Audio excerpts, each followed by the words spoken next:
First of all, we want to talk about Turkey and Syria and the situation, the aid that is going in, the difficulties of getting aid to certain, particularly parts of Syria, and what more you would like to see done.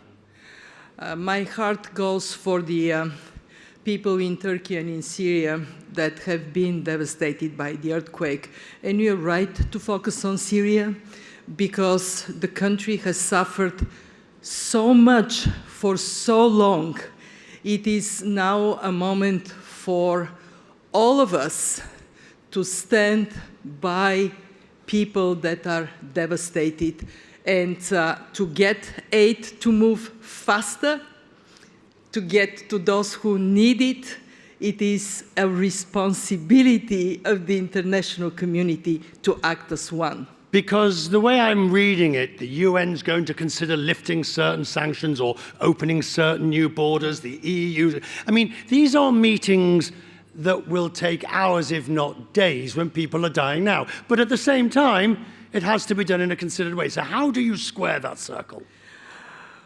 By focusing on what matters the most. And it is the children, the women, the men that need help. Nothing is an obstacle when your heart is in the right place, Richard. I used to be Commissioner for Humanitarian Aid. People cannot wait days when they have no shelter, no food, no water. But what do you do in an environment like Syria where you've got questions? I mean, I hate even discussing it, but this is the reality. The reality is people are discussing whether rebel-held areas, though where you have an environment where will the rebel-held territory let the aid through? Will the government send aid that is sent to them to rebel-held territories? These are real problems. Well, the first thing you do is you trust those who have specialized to deliver aid in these kinds of circumstances. And I have high respect for the Red Cross, for the humanitarian organizations like UNICEF, like World Food Program. Let them move. Just don't stay on their way. Let's talk about growth. You recalibrated growth, which is a posh way of saying raised it. Well, it's all over now, isn't it? That's the end of that. We can move on. Nothing to see here.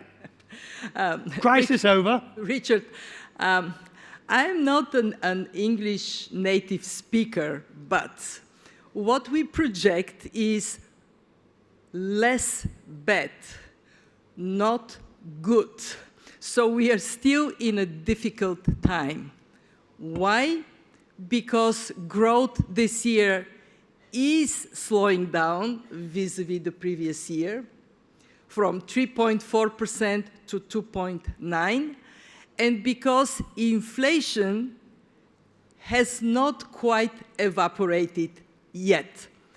Why we are more positive? We are more positive for three reasons. One, because in the United States and in the EU, labor markets are remarkably resilient. People have jobs. When people have jobs, even if prices are high, they still spend.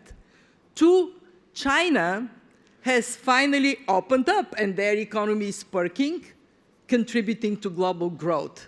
Three, because we have seen surprisingly good results of central banks tightening up financial conditions and inflation finally trimming down, although the fight is not yet won. Oh, it's far from won. You say it is trimming down. The problem is traditional economics requires there to be an increase in unemployment if you're going to bring inflation down to target. I don't like saying it, but that's the reality. What we would see is some increase in unemployment, but from an incredibly low But we're number. not seeing that weakness in labour markets, which suggests that there's going to have to be a good few more doses of monetary tightening. We will see monetary tightening with us this year, but not anymore. We are projecting this tightening to continue way into 24. And let me stress that we have markets that are in love with good news, and they do not keep their ears open for the more neutral, nuanced message they're getting from the Fed, from the European Central Bank. So what is happening is Chair Powell says, we're seeing headline inflation moderating, and then he says, but the job is not yet done. Markets hear the first part of the sentence, they don't the second. Are you surprised at the innocence, naivete, or just simple stupidity of markets in that they, because I've been following this for months now, and you're right, ma'am, they hear the first bit, but for months the central bankers have been saying there's more to come. The markets don't hear it. Well, I think that the markets actually have a good reason to be more upbeat, because what they are finally seeing is the US economy likely to avoid recession. 2-3 months ago, that likelihood was much lower. They're also seeing China reopening and the Chinese consumer rushing to spend the money they saved during the pandemic, during the lockdown. So there are reasons to be more optimistic. And since we are in the Emirates, they are also seeing some parts of the world economy performing really well. Your Highness, your country being one of those that are performing really, really well.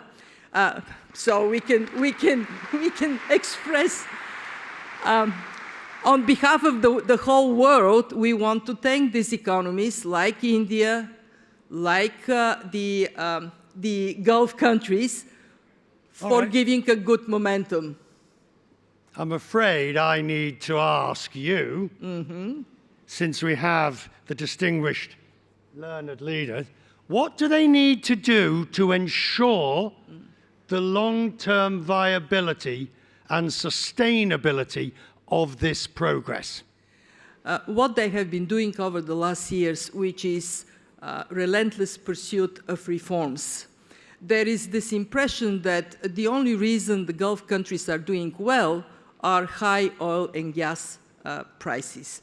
This is not true. They're doing well because, one, they have been opening up more space for private investments and for jobs being generated by competition, by competitive businesses. Two, they have been reforming relentlessly how they raise money and how they spend money. We are seeing in the Gulf much more reliance on collecting taxes. The Emirates are going to introduce corporate tax. And we are also seeing much more attention to public spending to go where priorities are: education, health, productivity based. Do you think that that is an example of what you're seeing is a maturing of these economies? Certainly. We see diversification being the mantra of growth today and in the future, and rightly so. On this question, one criticism has come up in terms of COP28 and the appointment of essentially a CEO of an oil company, a very large oil company. The phrase is "let the fox into the hen house," to describe it. Do you have confidence that the COP28 process will be transparent in that sense? Our focus is on what needs to be done.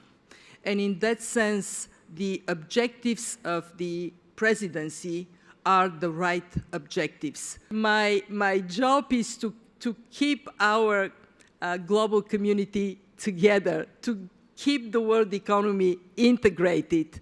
and I am relentless in pursuing my job. When do you sleep? What is this thing, sleep? I heard about it. What is it? It's a bit like that other word, weekend. So I have one way to recharge, and for those of us in the audience that have grandchildren, you would immediately understand it. Spending time with my grandchildren, who I adore. Thank you very much.